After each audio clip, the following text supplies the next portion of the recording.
Hello guys, welcome to the other video of pharmacy practice B Pharma 7th Sem. In today's video, we will be studying about hospital pharmacy and its organization. And in that, we'll be studying about the definition of hospital pharmacy, the objectives of hospital pharmacy, the functions of hospital pharmacy, organization of hospital pharmacy, and location and layout of hospital pharmacy. Now, the definition of hospital pharmacy. See, hospital pharmacy can be defined into many ways. What basically we can say is that a hospital pharmacy is a dispensary within the hospital where drugs and medicines are stored, purchased and dispensed to outpatient and inpatient. इसका मतलब कि hospital pharmacy एक dispensary होती है एक hospital के अंदर, जहाँ पर ड्रग्स हैं, जो दवाइयाँ हैं, वो स्टोर की जाती है और ख़रीद के रखी जाती हैं और डिस्पेंस मतलब पेशेंट को दी जाती हैं जो एडमिट होता है, जो जिस पेशेंट की वो हो जाती है, छुट्टी हो जाती है. और it also manufacture various doses forms that are widely use in the hospital. कुछ बड़ी बड़ी हॉस्पिटल फार्मेसीज में छोटे छोटे कुछ स्मॉल डोजेस फॉर्म भी मैन्युफैक्चर होते हैं. The department comes under the supervision of hospital. और ये जो डिपार्टमेंट है वो हॉस्पिटल फार्मेसी, ये जो पूरा एक हॉस्पिटल होता है उसी के अंदर एक डिपार्टमेंट होता है hospital pharmacy. Now the basic functions of hospital pharmacy. Hospital pharmacy के बेसिक फंक्शंस क्या क्या है? It supplies the medicine to the nursing unit. ये मेडिसिन सप्लाई करने का काम करता है जो नर्सिंग यूनिट्स होते हैं. फिर उसके बाद आता है special prescriptions are filled to inpatient and outpatient. इसका मतलब क्या है कि जो डॉक्टर जो प्रिस्क्रिप्शन लिखता है, वो जो दवाइयाँ हैं वो फार्मेसी में दी जाती हैं जो पेशेंट एडमिट होता है, जो पेशेंट ओपीडी में आया होता है बाहर से. फिर थर्ड आता है pharmaceuticals are manufactured in bulk.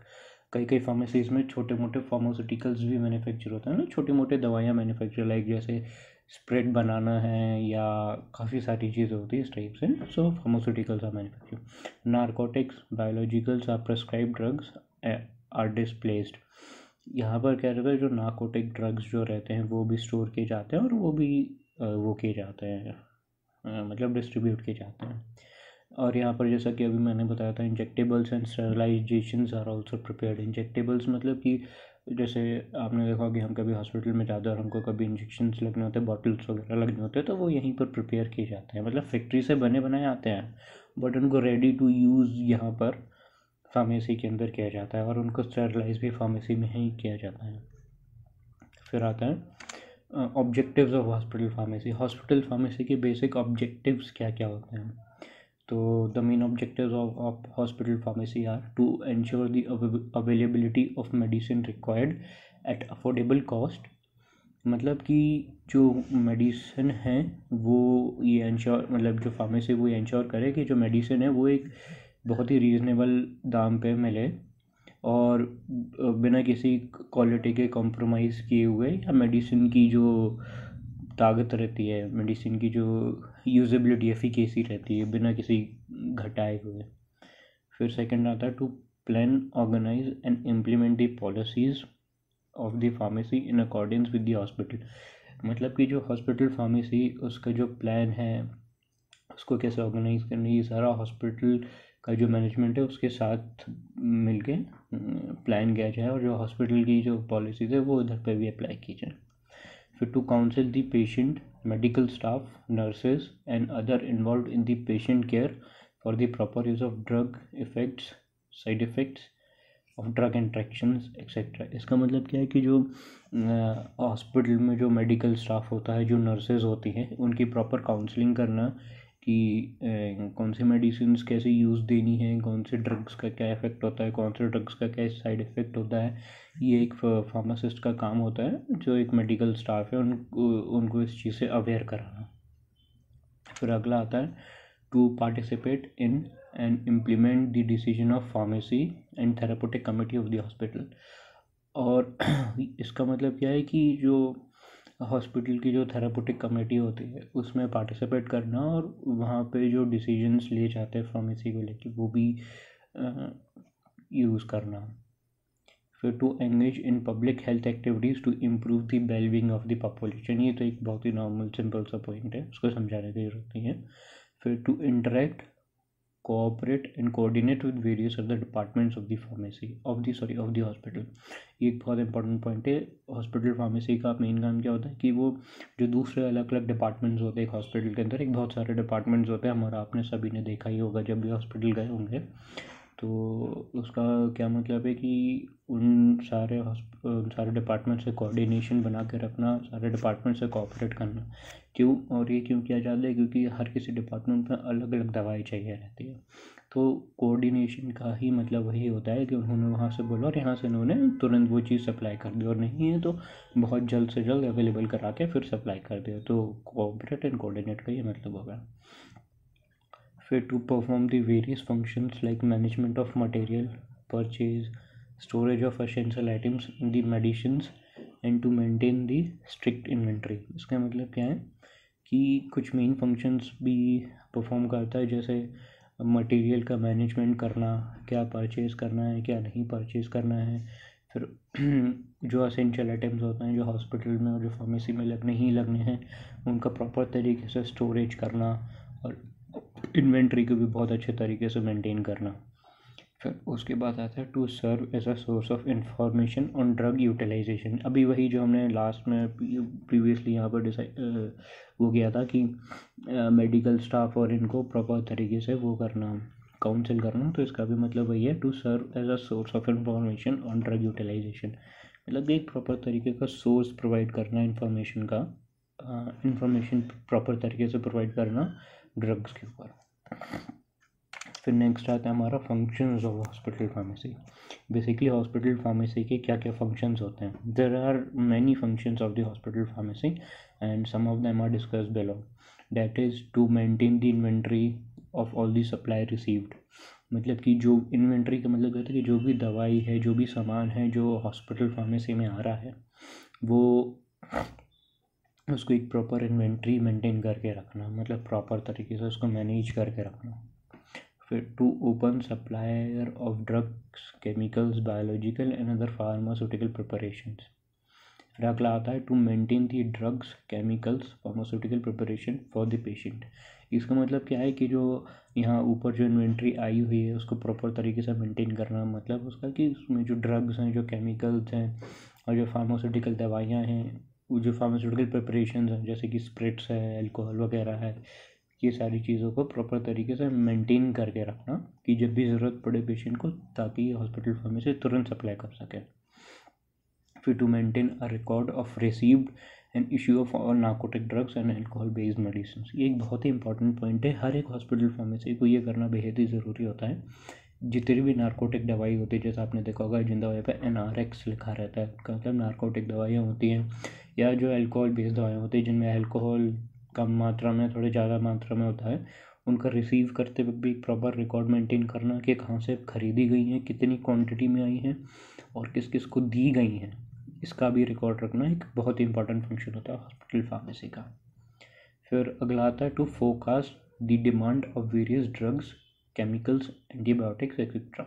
इसका मतलब क्या है कि एक हॉस्पिटल फार्मासिस्ट को ये भी देखना रहता है कि जो इन्वेंट्री उसकी स्टोर्ड है उसमें क्या ख़त्म होने वाला है, तो हमें क्या परचेज़ करना है, क्या ड्रग्स हमें परचेज़ करना है, या किसकी डिमांड आगे बन सकती है, किस केमिकल की, किस एंटीबायोटिक की, तो वो भी पूरा प्रॉपर तरीके से मेंटेन करके रखना। फिर अगला आता है selection of reliable supplier for the medication which are to be purchased. तो सिलेक्शन ऑफ रिलायबल सप्लायर मतलब कि मार्केट में आपने देखो बहुत सारे होलसेलर्स भी होते हैं जो दवाई होलसेल में सेल करते हैं। तो अब ये हॉस्पिटल फार्मेसी का मेन फंक्शन होता है कि उनको एक अच्छा सप्लायर ढूंढ कर रखना है जो उनको प्रॉपर तरीके से सप्लाई कर सके, टाइम पे सप्लाई कर सके और एक रीजनेबल रेट में भी सप्लाई कर सके और अच्छी क्वालिटी भी सप्लाई कर सके। तो वही सिलेक्शन ऑफ रिलायबल सप्लायर। फिर अगला था manufacturing of sterile and non sterile preparations. Sterile and non sterile preparations का मतलब कि यही जो जैसे बड़े बड़े हॉस्पिटल्स में स्प्रिट जो है वो खुद ही प्रिपेयर करते हैं, या कुछ छोटे मोटे डोजेस फॉर्म्स होते हैं तो वो भी खुद ही प्रिपेयर करना फार्मेसी के अंदर। तो ये भी एक कुछ मेन फंक्शंस में एक आ जाता है।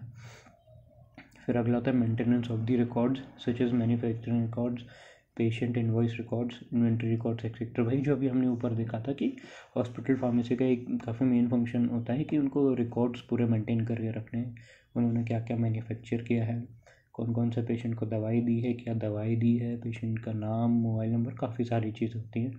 और फिर इन्वेंट्री का भी रिकॉर्ड रखना भी बहुत ज़रूरी होता है कि क्या दवाई है, क्या आई है, क्या ख़त्म हो गई, इस टाइप से।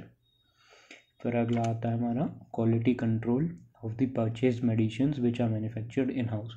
मतलब कि जो क्वालिटी भी कंट्रोल करके रखना है, जो मेडिसिन इन हाउस प्रिपेयर हो रही हैं, मतलब जो वो हॉस्पिटल फार्मेसी के अंदर प्रिपेयर हो रही हैं, या फिर जो मेडिसिन परचेज हुई हैं उनकी भी प्रॉपर क्वालिटी है कि नहीं है, ये भी मेंटेन करना है।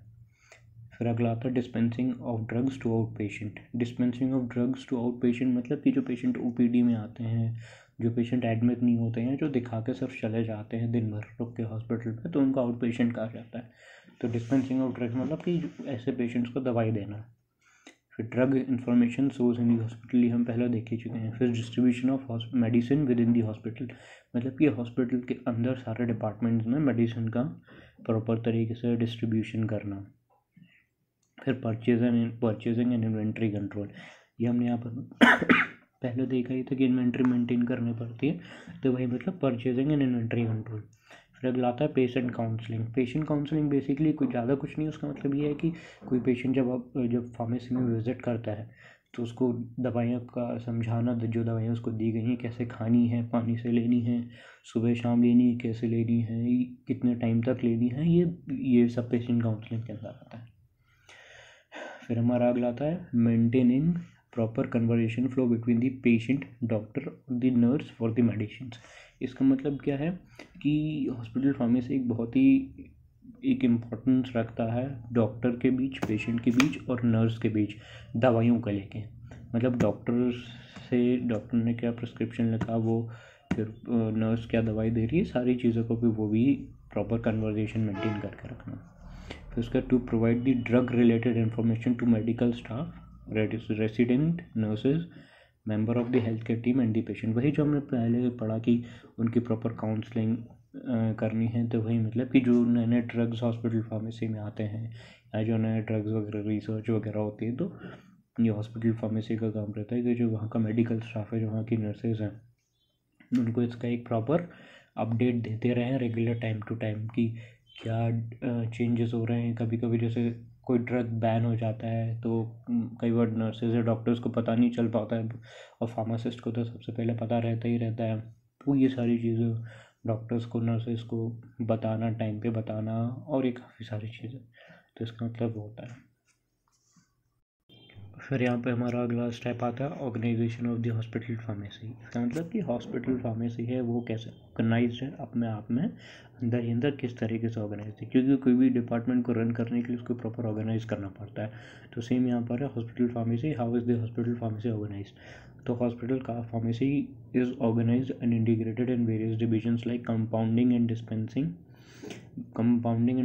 मैन्युफैक्चरिंग और production, quality control center, sterile supply, research और एजुकेशन, ट्रेनिंग, एडमिनिस्ट्रेशन, लाइब्रेरी। तो मैन्युफैक्चरिंग एंड प्रोडक्शन अभी हमने डिस्कस कर ही चुके हैं, क्वालिटी कंट्रोल भी डिस्कस कर ही चुके हैं, सेंट्रल स्टेराइल सप्लाई मतलब स्टेरलाइजेशन सप्लाई वो प्रॉपरली मेंटेन रहे पूरे हॉस्पिटल में। रिसर्च और एजुकेशन, और रिसर्च और एजुकेशन का मतलब भी वही जो अभी हमने बताया था कि मतलब हॉस्पिटल फार्मासिस्ट का उनका वो काम रहता है कि नर्सेज को, जो रेसिडेंट स्टाफ है, उनको प्रॉपरली अपडेट करते रहे ये सारी चीज़ें। और लाइब्रेरी मतलब कि एक लाइब्रेरी जो मतलब जो मेडिसिन से रिलेटेड बुक्स आती हैं वो मेंटेन करके रखे कि कभी भी कोई भी हॉस्पिटल स्टाफ, हॉस्पिटल का कोई भी आदमी आके उसको देख के पढ़ सके और उससे अपनी काम की चीज़ निकाल सके। ये फिर आगे क्या है, the head of pharmacy is the chief hospital pharmacist who reports to the administrator.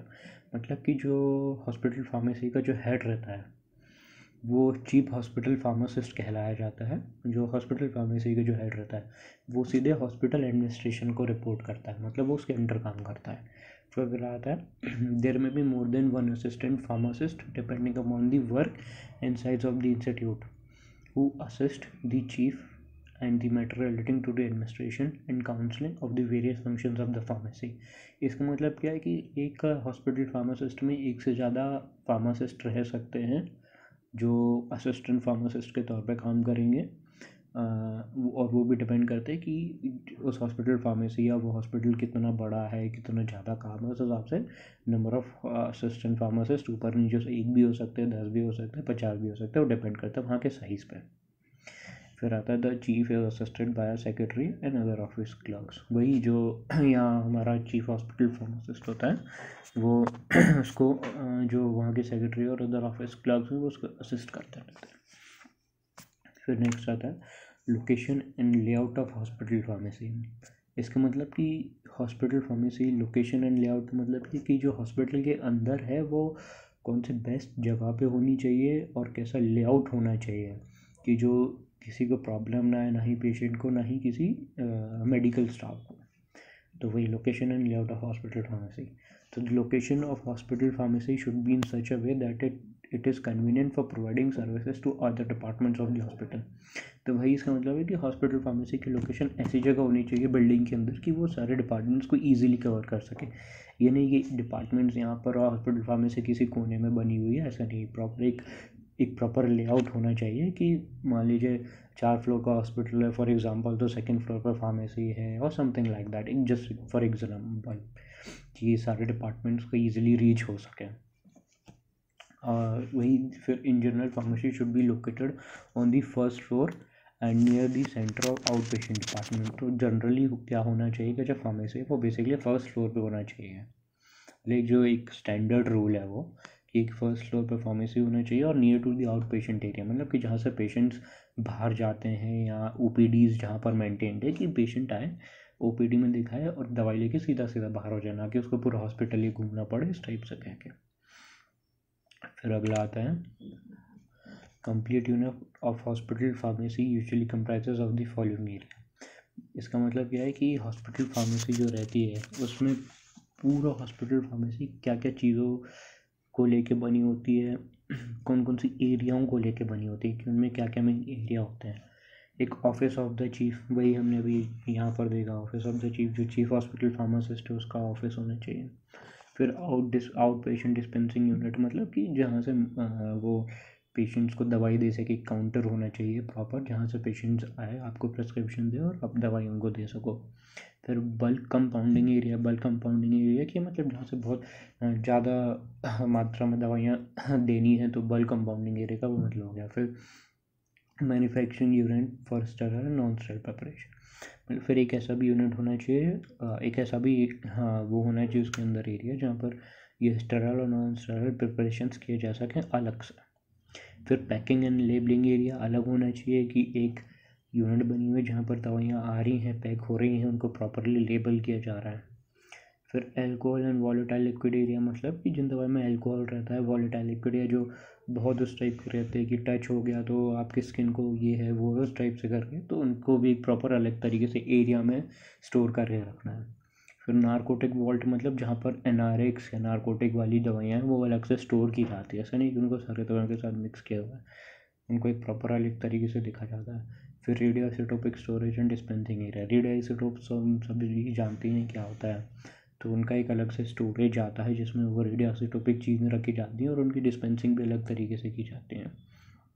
Central storage area, ये हमको पता ही, कोल्ड स्टोरेज एरिया मतलब कि कई दवाइयाँ ऐसी आती है जैसे इंसुलिन है या जो ORS लिक्विड वाला आता है, वो उनको यूजुअली कोल्ड कंडीशंस में रखा जाता है। जैसे अपने हमारे बहुत सारे मेडिसिन आते हैं, इंसुलिन वगैरह आते हैं, या जो हमारा टिटनेस टॉक्साइड TT का इंजेक्शन आता है वो भी हमको कोल्ड स्टोरेज में रखना चाहिए। तो एक कोल्ड स्टोरेज एरिया बहुत इंपॉर्टेंट होता है हॉस्पिटल फार्मेसी में। फिर अगला आता है रिसर्च विंग, जहाँ पर छोटी मोटी रिसर्चेज वगैरह चलती रहती हैं। फिर फार्मेसी स्टोर रूम, मतलब स्टोर रूम तो एक हम सभी जानते हैं हमारे घरों में भी होता है स्टोर रूम की, जहाँ पर दवाइयाँ मतलब हॉस्पिटल फार्मेसी में सिर्फ दवाइयाँ ही स्टोर होंगे ऑब्वियसली, तो जहाँ पर सारी दवाइयाँ जो एक्स्ट्रा दवाइयाँ हैं वो स्टोर की गई हैं जो काम के वक्त निकाले जा सकें। फिर अगला आता है लाइब्रेरी, मतलब वही लाइब्रेरी जहाँ पर पूरी बुक्स वगैरह रखी हुई हैं जो हमारी फार्मेसी में काम में आती हैं या जो हॉस्पिटल के लिए काम में आने वाली है। फिर उसके बाद हमारा अगला आता है उसके बाद हमारा अगला था washing room and waiting room. Washing room and waiting room मतलब कि जो टॉयलेट्स वगैरह बनी होनी चाहिए जो क्लिनलीनेस मेंटेन करके रखे। और वेटिंग रूम मतलब कि मान लीजिए कोई हॉस्पिटल फार्मासिस्ट से मिलने आ रहा है या कोई मेडिकल स्टाफ है उसको कहीं वेट करना है तो एक वेटिंग रूम में एक कॉमन सी चीज़ें होती हैं। तो आई गेस ये एक हमारा एक ओवरव्यू था इस वीडियो में जो जो कि हमारा था कि हॉस्पिटल फार्मेसी कैसी होनी चाहिए, क्या क्या फंक्शंस होने चाहिए। It was just an overview. Hope ये वीडियो आपको समझ आया होगा। Let's see each other in other video. Thank you.